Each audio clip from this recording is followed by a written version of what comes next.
MS fountain house doctor Syed Imran Murtaza तशरीफ़ रखते हैं। सर अस्सलाम वालेकुम एंड वेलकम टू शहर रमज़ान। कैसे हैं आप? ठीक ठाक हैं? अल्हम्दुलिल्लाह। मैं चाहूँगा कि सबसे पहले फाउंटेन हाउस की जो कहानी है, जो बुनियादी तौर पे जो सफ़र का आगाज़ है, हमारे सुनने और देखने वालों को फाउंटेन हाउस के हवाले से। जी बिस्मिल्लाहिर्रहमानिर्रहीम। पहले तो मैं अल्लाह ताला का शुक्रगुज़ार हूँ कि उसने एक और ज़िंदगी और सेहत वाला दिन आप सबके साथ गुजारने का मुझे मौका दिया। बिल्कुल। और लाखों दुरूद सलाम करीम आका सल्लल्लाहु अलैहि वसल्लम की ज़ात के लिए, बेशक सारी इज़्ज़तें सिर्फ़ अल्लाह के रसूल के लिए। बेशक। आज का जो टॉपिक है, महीने के हिसाब से भी देखा जाए तो ये बहुत ज़रूरी और मैं समझता हूँ उस पर बात करना चाहिए, क्योंकि बेसिकली रमज़ान का तो मकसद ही जो है वो फाउंटेन हाउस आके पता चलता है। तो मेरी रिक्वेस्ट ये है कि आपके जो जितने भी लोग ये प्रोग्राम देख रहे हैं वो फाउंटेन हाउस ज़रूर विज़िट करें, ताकि जो बेसिक मैसेज है रमज़ान का, रोज़े का, तरावी का, नमाज का, ये जो भूखा रहना है, इसका अंदाज़ा उस वक्त हो सकता है कि जब तक आप उससे गुज़रे ना।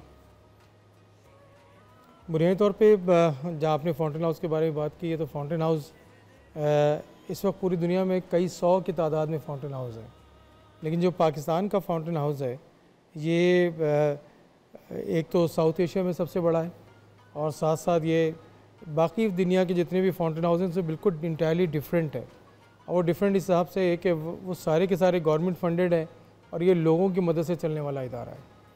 अच्छा, इसकी बड़ी खूबसूरत बात एक और भी है। फाउंटेन हाउस इसकी 3 ब्रांचें हैं, 2 बन रही हैं, और इसमें पहली और बड़ी ब्रांच जो है वो लाहौर के अंदर ही है, जो 400 बेड्स का हॉस्पिटल है। और साथ साथ वैसे मैं बताता चलूँ कि जो इम्पोर्टेंट बात यह है कि फाउंटेन हाउस जो है, नाम इसका फाउंटेन है, और काम यहाँ पे हम ज़हनी अमराज में मुब्तला लोगों की ट्रीटमेंट और रीहैब की कोशिशें करते रहते हैं उनके साथ। जी जी। दूसरी ब्रांच हमारी फ़ारुखाबाद में है कि जो तकरीबन 25 एकड़ पे बनी हुई है। तीसरी सरगोदा में है जो 8 एकड़ पे है, और इसके अलावा चौथी फैसलाबाद में बन रही है, 5वीं इंशाल्लाह गुजरावाला में। तो इस तरह के इदारे जो हैं वो, और हमें बीइंग पाकिस्तानी और बीइंग मुसलमान, मैं समझता हूँ, मैं प्राउड फील करता हूँ। मुझे 22 साल से ज़्यादा हो गए उसके साथ अटैच हुए हुए, कि मुझे अल्लाह ताला ने एक ऐसे मौके पे काम करने का मौका दिया, ऐसी जगह पे काम करने का मौका दिया कि जहाँ अल्लाह नज़र आता है। और अल्लाह इस तरह नज़र आता है कि अल्लाह कहता है कि मुझे खिलाओ, मुझे पहनाओ, मुझे सुलाओ। तो हम अल्लाह को कैसे सुलाएं, कैसे खिलाएं, कैसे पहनाएं? तो हमारे पास आके देखें कि वो जो बंदे, जो कल कोई डॉक्टर था, कल कोई इंजीनियर था, कल कोई प्रोफेसर था, आज उसको ये नहीं पता कि उसका मुंह यहाँ है कि उसका मुंह यहाँ है, और ये किसी को भी कभी किसी वक्त भी हो सकता है। तो ये ऐसे लोगों के साथ काम करना। अच्छा, दूसरा फिर मैं आपको बताऊं, फ़िलहाल बात इम्पोर्टेंट ये है कि जो सबसे बड़ा अलमिया है बीइंग मुसलमान, मैंने जैसे आपको कहा कि फाउंटेन हाउस नज़र आता है, रमज़ान को देखना है तो वहाँ आके देखें कि हम अपनी माँओं, अपनी बहनों, अपनी बेटियों को, अपने भाइयों को, अपने शौहरों को छोड़ के चले जाते हैं और एड्रेस को चेंज कर देते हैं।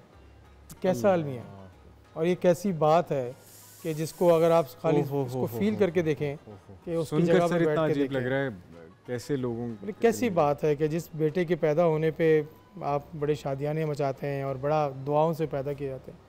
एक वक्त ऐसा आता है कि उसको छोड़ के जाते हैं आप, और बता नहीं सकते इस माशरे में कि ये बच्चा मेरा वहाँ पे एडमिट है, इसकी जहनी मरीज़ है, या नशा करता है, या स्पेशल है। तो ये डॉक्टर साहब, मैं थोड़ा सा तफसील से जानना चाहूँगा अपने नॉलेज के लिए भी और सब लोगों के लिए भी, कि फाउंटेन हाउस एक ऐसा इदारा है कि जहाँ पे हम आम ज़ुबान में पागल खाना कहते हैं, जबकि मेरे ख्याल से हम ही पागल हैं जो इस तरह की ज़ुबान भी यूज़ करते हैं, इस तरह की वर्डिंग भी यूज़ करते हैं। लेकिन वहाँ पे मेंटल हेल्थ प्रॉब्लम, जितने भी mental health issue, these are the right words to use for those people, because it's a disease. ये हमें भी हो सकती है, कल को हम भी इसमें मुब्तला हो सकते हैं। जो लोग आपने जैसे बताया कि कभी वो इंजीनियर थे, डॉक्टर थे, कुछ लोग तो ऐसे जो किसी हादसे की वजह से या कोई भी अलमिया हुआ उनके साथ, they turn into the mental patient. कोई पैदाइशी भी इस तरह बच्चे होते हैं जिनकी मेंटल हेल्थ इस तरह के, और उनको भी छोड़कर जाए? मैं चाह रहा हूँ कि ज़रा तफसील से हमें एक सिनेरियो बताएं कि किस तरह के पेशेंट जो है वो बड़ा वहाँ पे। आपने खूबसूरत सवाल पूछा कि ये किसको होती है, और मुझे आपने खुद भी कहा कि आपको भी हो सकती है। अच्छा, मैं भी कहता हूँ कि मुझे भी हो सकती है। अच्छा, इसका एक सिंपल सा और सादा सा आंसर है। ये जितने टीवी के प्रोग्राम देख रहे हैं, इनको जो है ना वो एक बात अच्छी तरह समझ लेनी चाहिए कि भाई जिस तरह आँखों की बीमारी सिर्फ उस शख्स को हो सकती है कि जिसके पास आँखें हों। वाह, बिल्कुल ठीक है। ठीक है ना? बिल्कुल ठीक है। चाहे वो दूर की ख़राब हैं या पास की ख़राब हैं। बिल्कुल ठीक है। शर्त क्या है उस आँखें। बीमारी का होने के लिए? शर्त ये है कि आँखों का होना। तो दिमाग की बीमारी किसको हो सकती है? जिसके दिमाग बस हो। जिसके पास दिमाग हो। तो आज इसको याद रखना कि जिसके पास दिमाग है उसी को दिमाग की बीमारी हो सकती है। बिल्कुल ठीक। अच्छा, दिमाग बीमारी क्या हो सकती है? कोई डिप्रेशन हो सकता है, कोई एंजाइटी हो सकती है, स्किज़ोफ्रेनिया हो सकती है, कोई भी बीमारी हो सकती है। लेकिन शर्त क्या है? नंबर 1 कि ब्रेन है, शर्त क्या है दिमाग कि दिमाग का होना। बिल्कुल तो ठीक। ये क्या चीज़ साबित करता है कि हर किसी को हो सकती है। बिल्कुल ठीक है। ठीक है। तो फिर ये जो कहते हैं ना हम दूसरों को, जिस तरह आपने कहा अभी सो कॉल्ड एक लफ्ज़ इस्तेमाल किया, पागल खाना, हम असल में ये समझते हैं कि ये जो मेरा भाई है ये तो पागल हो गया, मैं नहीं हो सकता। तो इस गलतफहमी को आज ख़त्म कर दो। क्योंकि नंबर 1 बात जो हमने अभी की है कि दिमाग की बीमारी सिर्फ उसको हो सकती है कि जिसके पास दिमाग है। बिल्कुल ठीक। अच्छा, दूसरी बात, इस वक्त दुनिया में 8 अरब की आबादी है और कहते ये हैं कि 25% ऑफ द पॉपुलेशन, यानी हर 4 में से 1 आदमी अपनी ज़िंदगी में कभी भी उसको कोई ना कोई साइकेट्री की इलनेस, मेंटल हेल्थ इश्यूज़ हो सकते हैं। ठीक है। हर 4 में से 1। तो ये आप समझ लें कितने बड़ा रेशो, बिग बहुत बड़ा रेशो। बिल्कुल। अगर पाकिस्तान की आबादी 25 करोड़, तो 6 से 7 करोड़ लोग तकरीबन कभी ना कभी ज़िंदगी में उनको ये इश्यूज़ हो सकते हैं या हो चुके हैं या हो जाएंगे। ठीक है ना? तो ये चीज़ अगर आप समझ लें अच्छी तरह से, तो फिर दूसरों को पागल नहीं कहेंगे। वाह, बहुत अच्छी बात। फिर दूसरे को पागल नहीं कहेंगे। वो जो उंगली आप दूसरी तरफ उठाते हैं कि ये तो मजाक में भी करते हैं, तो ये आज से ये कहना छोड़ दें इसको। बहुत अच्छी तो ये मेरी रिक्वेस्ट होगी। और जो अगला आपका सवाल था बच्चे और कि बच्चे अच्छा, जब हमने बात एक कर ली कि भाई जिसके पास दिमाग है उसको दिमाग की बीमारी हो सकती है, बिल्कुल। तो बच्चों के पास भी है, जवानों के पास भी है और बूढ़ों के पास भी है, सबको हो सकती है। और दिमाग की बीमारी माँ के पेट से शुरू होती है और कब्र तक जाती है। जो माँ खुद डिप्रेशन में है और बच्चा उसके साथ है, उसके पास है, तो उसको भी वो ट्रांसफ़र होती है। तो ये समझ लें कि बीमारी कहाँ से शुरू होती है और कहाँ तक जा सकती है। No age bracket, it can be any time, हर सारी ज़िंदगी में किसी वक्त भी हो सकती है। ठीक है। और अगली जो बहुत इंपॉर्टेंट बात है, और मैं समझता हूँ आपके टीवी के प्रोग्राम के थ्रू ये बात ज़रूर करना चाहिए कि इससे बचना कैसे है। ये सबसे इम्पोर्टेंट बात है, वेरी इंपॉर्टेंट। अच्छा, अलमिया सबसे बड़ा अलमिया क्या है? अगर मेरी स्किन ख़राब हो जाए, मेरे बाल गिरने लगे, मुझे बुखार हो जाए, मेरे हाथ में चोट लग जाए, हम डॉक्टरों को ढूंढते हैं जी, डॉक्टरों के पास जाते हैं जी। लोग हमें मशवरे देते हैं, वो वाला डॉक्टर बड़ा अच्छा है, उसके पास चले जाओ, वो हकीम बहुत अच्छा है, वो क्रीम जो लगाने से बड़ा रंग गोरा होता है। ट्रू। ठीक है, बिल्कुल ऐसे। और अगर हमें डिप्रेशन हो जाए तो क्या होता है? पहले तो ये बात हम डिस्कस ही नहीं करते किसी से, क्यों? और अगर हम किसी को ख़ास तौर पे मेरी बहनों को, मेरी बेटियों को, मेरी माओं को अगर डिप्रेशन हो जाए, तो एक नॉर्मल बीमारी है, बताना ना किसी को। उफ, कितनी हकीकत बता रहे हैं आप। बिल्कुल ऐसे ही हमारे माशरे का ये लोग तुम्हें कहेंगे पागल, लोग तुम्हें कहेंगे पागल है।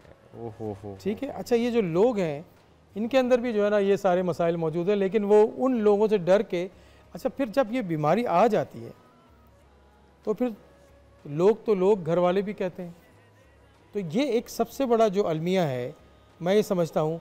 मैं इस पर ना आपको करीम आका सल्लल्लाहु अलैहि वसल्लम की एक हदीस सुनाऊँ, और जो मैं ये समझता हूँ कि ये एक गेम चेंजिंग वाली हदीस है। अगर वैसे भी हर हदीस ऐसी है, क्योंकि मेरे और आप सबके बेशक आका व मौला जो हैं नबी पाक सल्लल्लाहु अलैहि वसल्लम की ज़ात मुबारक के, जिनको हमें फॉलो करना चाहिए जी। तो अल्लाह ताला ने जिस तरह से गाइडलाइंस दी हैं उस पर उन्होंने किस तरह अमल किया, और उस अमल करने का नतीजा ये है कि आप देखिए कि इस वक्त पूरी दुनिया में फिर मैं वही कहूँगा कि तकरीबन 25% मुसलमान हैं, 2 अरब।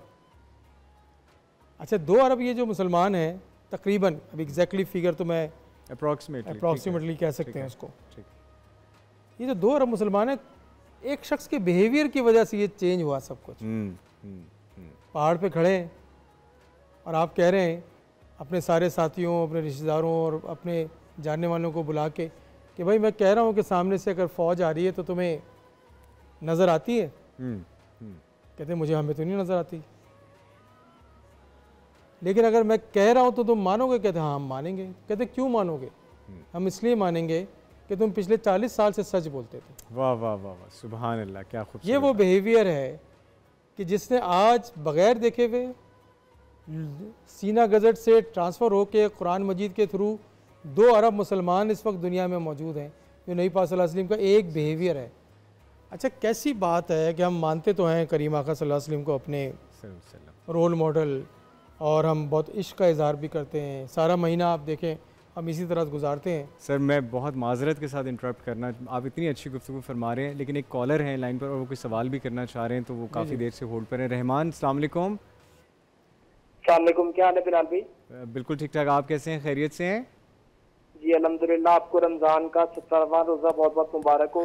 खैर मुबारक मेरी जान, आपको भी बहुत बहुत मुबारक। डॉक्टर साहब से आप कोई सवाल करना चाह रहे हैं मेंटल हेल्थ के हवाले से?